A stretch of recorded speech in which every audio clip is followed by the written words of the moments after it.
Jio, Airtel, VI சிம்லாம் வந்து பார்த்தீங்கன்னா, ரீசெண்டா ரேட் வந்து இன்க்ரீஸ் பண்ணிட்டாங்க. அதனால நெறைய பேர் வந்து பார்த்தீங்கன்னா, BSNL-க்கு மாறலாம்ங்கிற ஐடியாவுல இருப்பீங்க. ஸோ இந்த வீடியோல நீங்க உங்க ஜியோ, ஏர்டெல், விஐ சிம்ம BSNL-க்கு போர்ட் பண்றது அப்படின்னு தான் பார்க்க போறோம். BSNL-க்கு சேஞ்ச் ஆகிறதுக்கான ப்ராசஸை ஃபுல்லா டீட்டெயிலா சொல்லியிருக்கேன். அது மட்டும் இல்லாம சிம் நெட்வொர்க் சேஞ்ச் பண்றது ரிலேட்டடா உங்களுக்கு இருக்கக்கூடிய டவுட்ஸையும் கிளியர் பண்ணியிருக்கேன். வீடியோ ஃபுல்லா பாருங்க. உங்களுக்கு கண்டிப்பா யூஸ்ஃபுல்லா இருக்கும். ஓகே, எப்படி போர்ட் பண்ணுறதுன்னு பார்க்குறதுக்கு முன்னாடி ஆல்ரெடி BSNL ரீசார்ஜ் பிளான்ஸை பற்றி டீட்டெயில்டாக ஒரு வீடியோ போட்டிருக்கேன். அந்த வீடியோவில் BSNL இருக்க எல்லா ரீசார்ஜ் பிளான்ஸ் பற்றியும் சொல்லியிருக்கேன். அது மட்டும் இல்லாமல் BSNL பிளான்ஸை ஜியோ, ஏர்டெல் கூட கம்பேர் பண்ணியும் காட்டியிருக்கேன். அந்த வீடியோட லிங்க் மேலே ஐ பட்டன்லையும் கீழே டிஸ்கிரிப்ஷன்லையும் இருக்குது, செக் பண்ணி பாருங்கள்.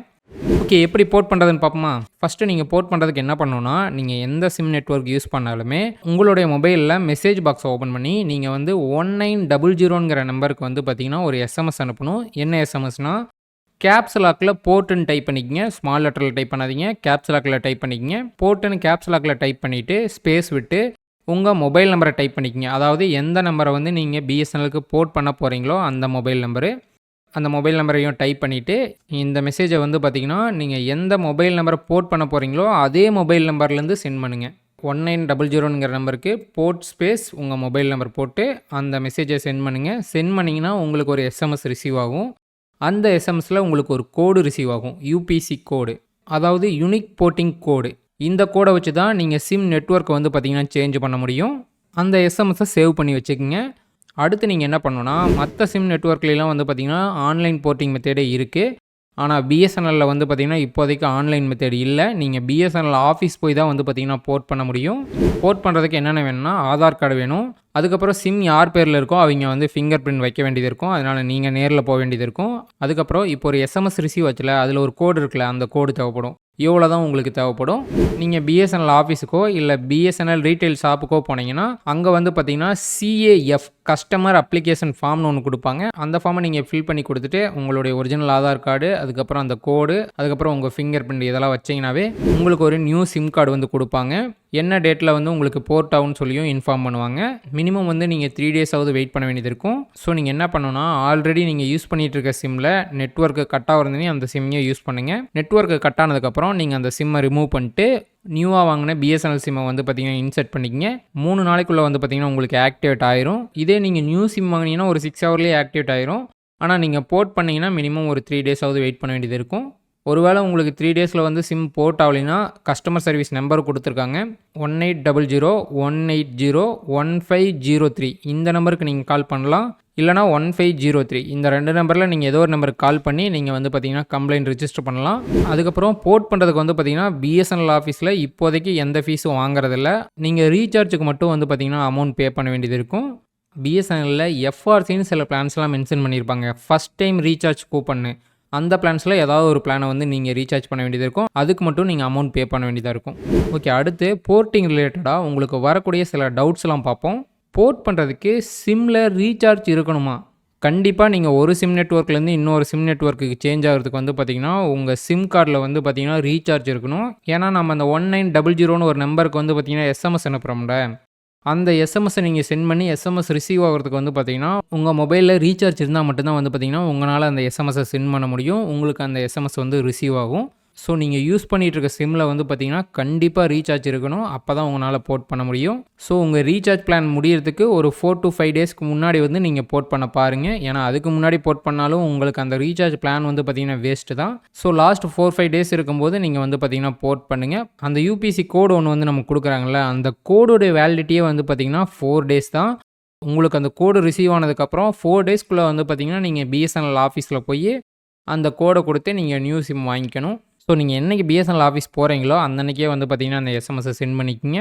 ஓகே, அடுத்து வரக்கூடிய டவுட் வந்து பார்த்தீங்கன்னா, பழைய நெட்வொர்க்கில் இருக்க ரீசார்ஜ் பிளான் என்ன ஆகும்?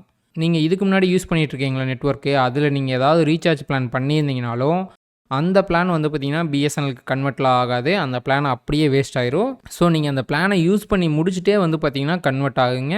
அந்த பிளான் முடியறதுக்கு ஒரு 4-5 daysக்கு முன்னாடி நீங்கள் கன்வெர்ட் பண்ணால் போதும். ஏன்னா அந்த UPC கோடுடைய வேலிடிட்டி வந்து பார்த்தீங்கன்னா 4 நாள் தான். ஸோ பிளானை ஃபினிஷ் பண்ணிட்டே வந்து பார்த்திங்கன்னா கன்வெர்ட் ஆகுங்க. இல்லைன்னா அந்த பிளான் வந்து பார்த்திங்கன்னா வேஸ்ட்டு தான். ஓகே, அடுத்து இன்னும் நிறைய பேருக்கு வரக்கூடிய டவுட் என்னென்னா, இப்போ நீங்கள் ஜியோ, ஏர்டெல், விஐ ஏதோ ஒரு சிம்லேருந்து வந்து பார்த்திங்கன்னா BSNL-க்கு மாறிட்டீங்க. மாறினதுக்கப்புறம் இப்போ பிஎஸ்என்எல்லேருந்து நீங்கள் வேற ஒரு சிம் நெட்வொர்க்குக்கு மாறணும்னா நீங்கள் எவ்வளோ நாள் வெயிட் பண்ணணும் அப்படின்னு ஒரு டவுட் வரும். நீங்கள் ஒரு சிம் நெட்வொர்க்லேருந்து இன்னொரு சிம் நெட்வொர்க்குக்கு மாறிட்டீங்கன்னா நீங்கள் 90 டேஸ்க்கு அப்புறம் தான் வந்து பார்த்தீங்கன்னா மறுபடியும் வேறு சிம் நெட்வொர்க்குக்கு வந்து மாற முடியும்.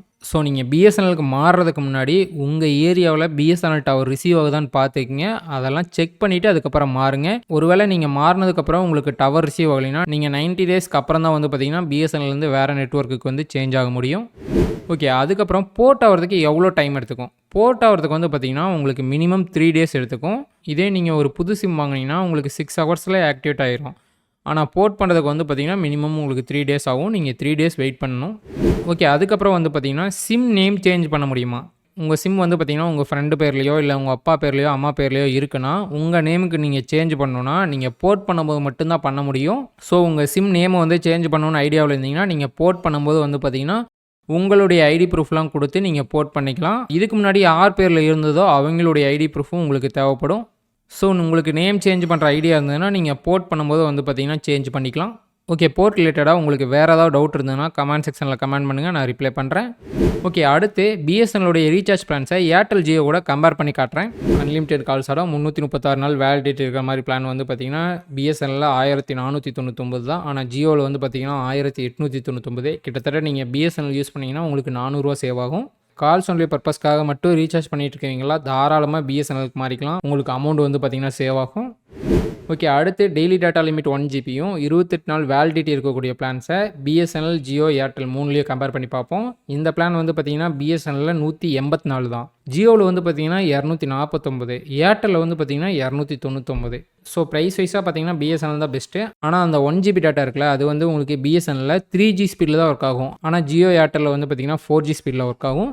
அது மட்டும் தான் வந்து பார்த்தீங்கன்னா இதில் டிஸ்அட்வான்டேஜ். மற்றபடிக்கு வந்து பார்த்தீங்கன்னா உங்களுக்கு ப்ரைஸ் வைஸாக வந்து பார்த்தீங்கன்னா பிஎஸ்என்எல் தான் பெஸ்ட்டு. அடுத்து டெய்லி டேட்டா லிமிட் வந்து 1.5 ஜிபியும் 28 நாள் வேலிடிட்டி இருக்கிற பிளான் வந்து பார்த்தீங்கன்னா பிஎஸ்என்எல் 187, ஜியோவில் வந்து பார்த்தீங்கன்னா 299, ஏர்டெல்லில் வந்து பார்த்தீங்கன்னா 349. இதுலேயும் வந்து பார்த்தீங்கன்னா உங்களுக்கு பிஎஸ்என்எல் தான் பெட்டராக இருக்கும். கிட்டத்தட்ட 100 ரூபாய்க்கு மேலே உங்களுக்கு சேவ் ஆகும். அடுத்து டெய்லி டேட்டா லிமிட் இருக்க பிளானில் இயர்லி பிளானை கம்பேர் பண்ணி பார்த்தோம்னா பிஎஸ்என்எல்ல வந்து பார்த்தீங்கன்னா அந்த பிளான் வந்து பார்த்தீங்கன்னா 2999, ஜியோ ஏர்டெல்லில் வந்து பார்த்தீங்கன்னா 3599. ஆனால் பிஎஸ்என்எல் வந்து பார்த்தீங்கன்னா டெய்லி டேட்டா லிமிட் வந்து பார்த்தீங்கன்னா 3 ஜிபி, ஜியோவில் வந்து பார்த்தீங்கன்னா 2.5 ஜிபி, ஏர்டெல்லில் வந்து பார்த்தீங்கன்னா 2 ஜிபி.